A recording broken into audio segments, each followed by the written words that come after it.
Hello students, welcome back to my channel. So today we will discuss liquidation of companies. So देखिए joint stock companies जो है as पर companies act 2013 register की जाती हैं। जब भी जॉइंट स्टॉक कंपनीज कुछ कंडीशंस फेस करती हैं तो उनको लिक्विडेट करना पड़ सकता है। सो लिक्विडेशन एक प्रोसेस है जिसमें एक कंपनी की लीगल एग्जिस्टेंस को ख़त्म किया जाता है। एक कंपनी जो है वो एक आर्टिफिशियल पर्सन होती है जो कि कंपनी एक्ट के अंदर रजिस्टर की जाती है और उसको ख़त्म करने के लिए भी एक लीगल प्रोसीजर हमें करना पड़ता है जिसको कहते हैं लिक्विडेशन ऑफ कंपनीज। सो यहाँ पे देखिए लिक्विडेशन एक प्रोसीजर है जिससे जॉइंट स्टॉक कंपनी को वाउंड अप किया जाता है बाय लॉ।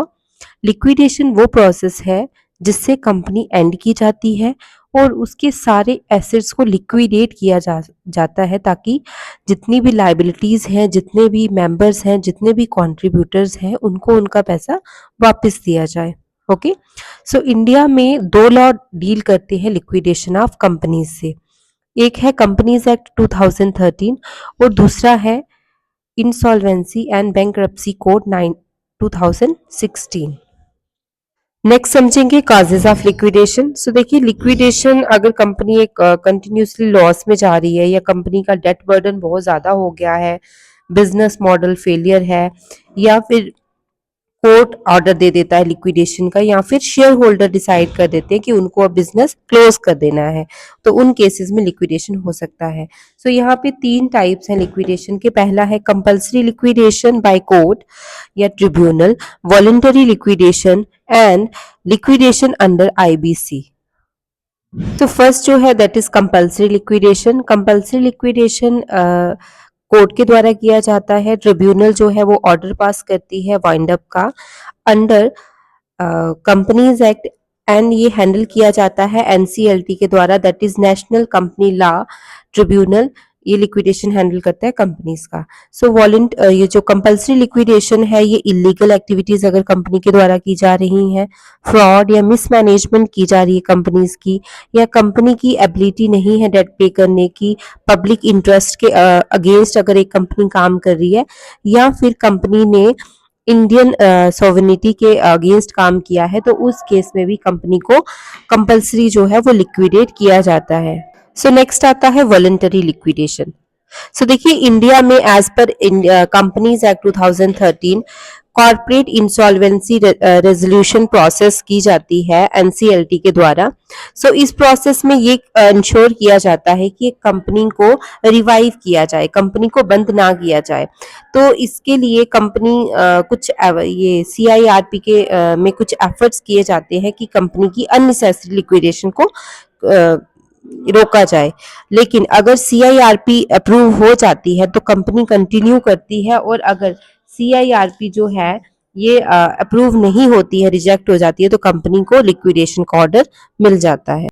नेक्स्ट है वॉलंटरी लिक्विडेशन। अब देखिए वॉलंटरी लिक्विडेशन जो है ये मेंबर्स भी इसके लिए अप्लाई कर सकते हैं और क्रेडिटर्स भी इसके लिए अप्लाई कर सकते हैं। सो यहाँ पे देखिए जब एक कंपनी के जो मेंबर्स होते हैं या फिर क्रेडिटर्स होते हैं वो खुद से डिसाइड करते हैं कि कंपनी को लिक्विडेट करना है। अगर कंपनी सॉल्वेंट है तो उस केस में शेयर होल्डर डिसाइड करते हैं कि वाइंड अप उनको करना है, और अगर इंसॉल्वेंट कंपनी हो जाती है तो क्रेडिटर्स अप्लाई करते हैं लिक्विडेशन के लिए। ओके, सो ये वॉलंटरी लिक्विडेशन का टाइप है। थर्ड टाइप है liquidation under insolvency and bankruptcy code. So यहाँ पे देखिए जब एक कंपनी फेल हो जाती है अपने डेट को रीपे करने के लिए और इंसॉल्वेंसी जो रेजोल्यूशन होता है वो सक्सेसफुल नहीं होता है प्रिस्क्राइब टाइम में, तो national company law tribunal liquidation का ऑर्डर पास करती है, और तभी किया जाता है जबकि रिवाइवल ऑफ द कंपनी जो है वो पॉसिबल नहीं होता है। ओके, नेक्स्ट कंसेप्ट है इसमें प्रोसेस ऑफ लिक्विडेशन।